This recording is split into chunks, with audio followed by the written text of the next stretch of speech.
In fact, at least I was true to the title by denouncing the word contrarian as stupid in the first paragraph. The publishers insisted on it.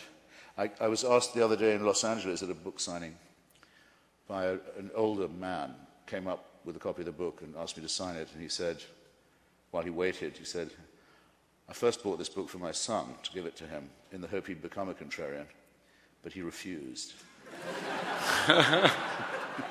He said it just like that. I said, "I know what you're going through." Well, that does bring us back to what you were reading. I love the way the book begins. I really do. I love it because in part of the quotations you use, the epigrams you use at the beginning, and particularly one that comes from Leopold Bloom, yes, where you say, "Read your own obituary notice. They say you live longer. Gives you second wind, new lease of life." I see a little smile there. Gives you a second wind, new lease on life. Yeah, well, You love obituaries. When I was wondering whether to do a memoir at all, I got a hysterically apologetic letter from a wonderful man called Sandy Nairn, who some of you may have heard of. He's the director of the National Portrait Gallery in London. And it began, "Dear Mr. Hitchens, we can't apologize enough. We don't know what to say to you." And went on in this way.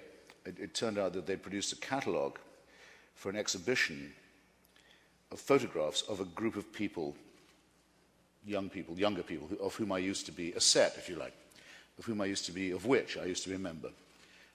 Actually, its title was The Friends of Martin Amis. And it was quite a hit at the National Portrait Gallery, and they'd sent out this catalogue in which one of the captions read, Martin Amis with the late Christopher Hitchens. So let me just tell you something. When you read about yourself in the past tense, it does concentrate the mind. And he flailed on and said, the copies will all be pulped, most of them have been withdrawn, but some of them did get out to subscribers, we don't know how to. I think he thought I was going to sue. I'm not late, mate. And it's professionally damaging to be told you're dead, because then people won't ask you to write books or review them. So in fact, you didn't sue, but you wrote. So that's why we haven't seen Hitch around lately. Right. And it's bad. So in bold contrast, I wrote back to him saying, "Don't you dare destroy these things. I want at least 6 copies now." And I had to see it for myself, and there it was. And then you were in extremely good company with Mark Twain and so many others. Mark Twain, Alfred Nobel, it changed his life. When Nobel read his obituaries, he read that he'd been a warmonger and a dynamite maker, so he went straight and endorsed a boring Peace Prize. Ernest Hemingway used to read the obituaries every morning with a cocktail to cheer himself up. It only worked for about 10 years, but before he unshipped the shotgun, but it probably bought him 10 years. The great, there are various people. Marcus Garvey, the founder of the Back to Africa movement, in bold contrast, founder of Harlem nationalism, died of an apoplectic fit while reading his obituary. So it doesn't always strike everyone the same. On me it did have a cheering effect, though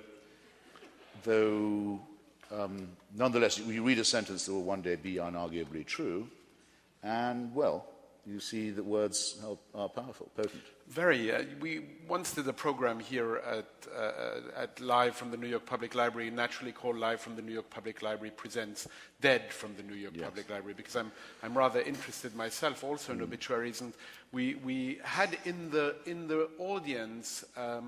I was interviewing the great obituary writer for The Economist, Anne Rowe, and in the audience we had half of the New York Times undertakers, and they were comparing how they did the dead, and interestingly enough, the New York Times dines out, I'm told, with some of their future featured people and some of those featured people, when they are smart and shrewd, realize that they better be good at that lunch or dinner, because it will reflect Weave an epigram in here and there. Yeah. You know, I once met Sir Stephen Runciman, who some of you may have read. He was the great historian of the Crusades and of Byzantium.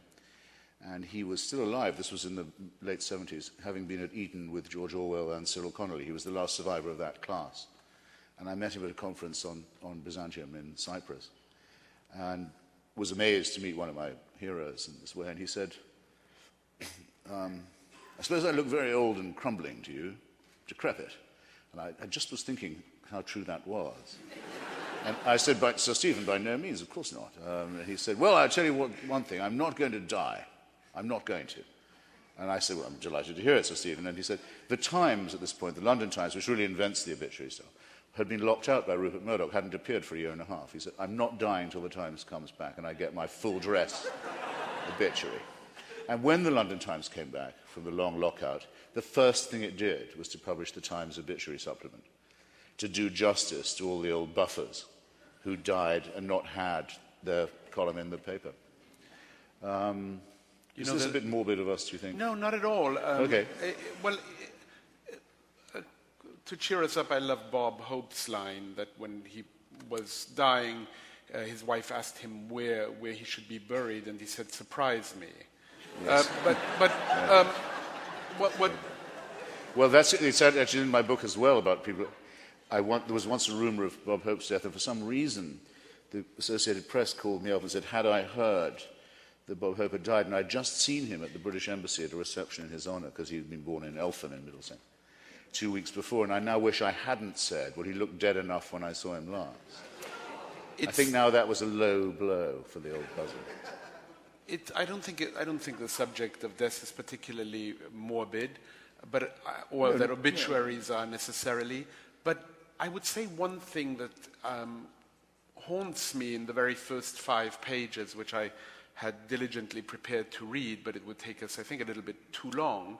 In the first 4 or 5 pages of your memoir, one thing that strikes me, and maybe you can address this in this company here, is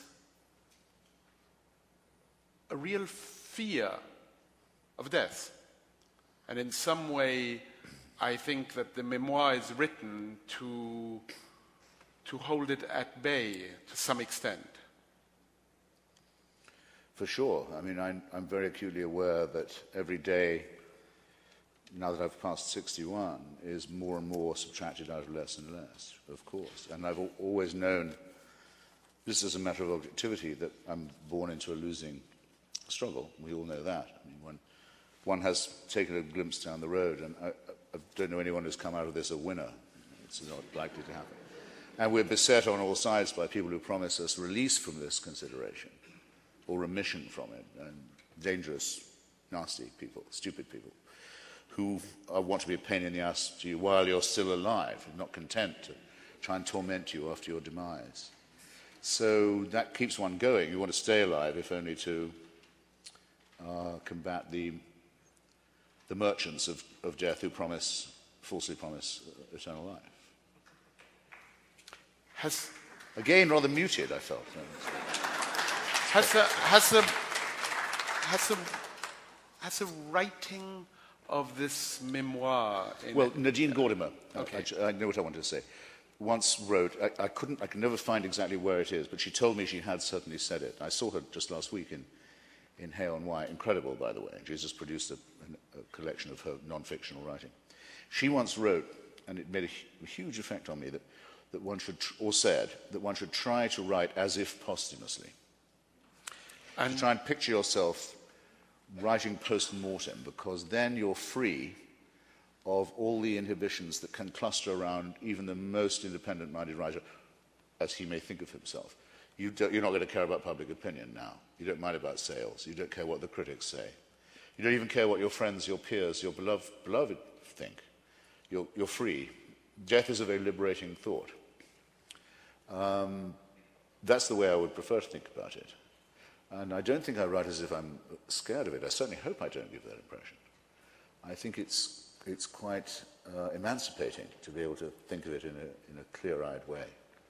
I was going to say that it seems also that maybe the writing of this... In any way, I certainly know I was cheered up by reading about my death. I know that.